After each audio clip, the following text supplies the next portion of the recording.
ఇవి లిల్లీ పూలు అండి. ఈ ప్లాంట్ తెచ్చి నేను బైసన్ నర్సరీలో తెచ్చాను.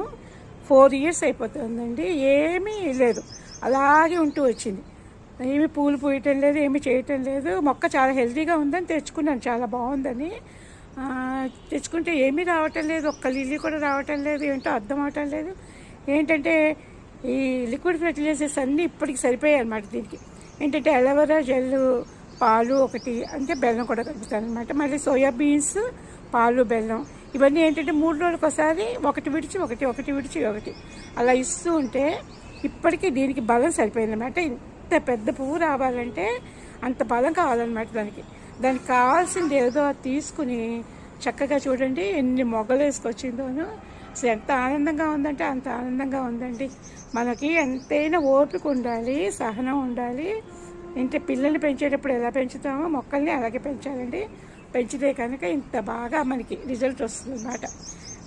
3 రోజులకు ఒకసారి ఇస్తుంటే ఇక వర్షాలు పడిన తర్వాత అండి మనం ఎక్కువగా ద్రావణాలు ఇవ్వలేము, వర్షాలు పడిపోతూ ఉంటాయి కదా.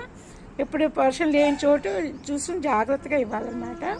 ఈ వర్షాలు లేనప్పుడు ఎండాకాలంలోనే మొక్కల్ని బాగా పోషించగలుగుతాం అన్నమాట. వాటికి కావాల్సినవి కూడా ఇవ్వగలుగుతాము. ఈ పూలను చూస్తుంటే ఎంత ఆనందం అంటే 4 ఏళ్ల తర్వాత వచ్చింది కదా, చాలా చాలా ఆనందంగా ఉంది. అసలు ఈ కలర్ అండి, ఏం కలరోను, ఎక్కడా నేను ఇలాంటి పువ్వు చూడలేదు. మీరు ఎవరైనా ఎక్కడైనా చూస్తే మాత్రం చెప్పండి, చాలా బాగుంది. ఇంకొకటి కూడా చూపిస్తాను నేను.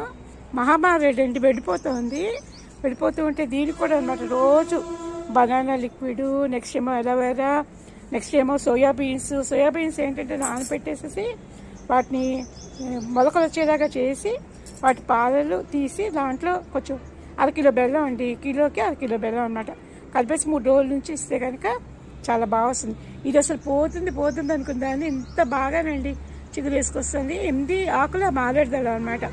ఏంటంటే గురువుగారు చెప్తారనమాట, బిల్వ చెట్టు దగ్గర శివుడు ఖచ్చితంగా ఉంటాడు ఆ వేళల్లో ఉండి అని. దీనికి రోజు నేను అభిషేకం చేసుకుంటాను అనమాట. ఇంత బాగా వచ్చేసరికి ఎంత ఆనందం అంటే అంత ఆనందం.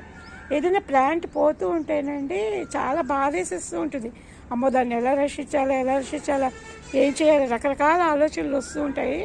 ఏదో ఒకటి చేయాలి, దాన్ని సేవ్ చేసుకోవాలి అని. అట్లాగే చాలా ప్లాంట్స్ అండి నాకు పోతున్నవి. ఇది జమ్మి మొక్క అన్నమాట. దీని చుట్టూ నేను రోజు ప్రదర్శన చేస్తాను. ఇది కూడా అండి, ఈ జమ్మి చూడండి చిన్న ఆకులతో ఉంది. ఇది కూడా వెళ్ళిపోతుందేమో అని భయం వేసింది. దీనికి ఏంటంటే ఫస్ట్ ఏంటంటే డ్రైనేజీ హోల్స్ ఎలా ఉన్నాయో చూసుకోవాలి. మట్టి ముద్దగా అయిపోయిందా, పొడిపొడిలాడుతుందో చూసుకోవాలి. చాలా కేర్ఫుల్గా రండి, చాలా జాగ్రత్తలు తీసుకుంటే వాటికి పొటాషియం అవసరం.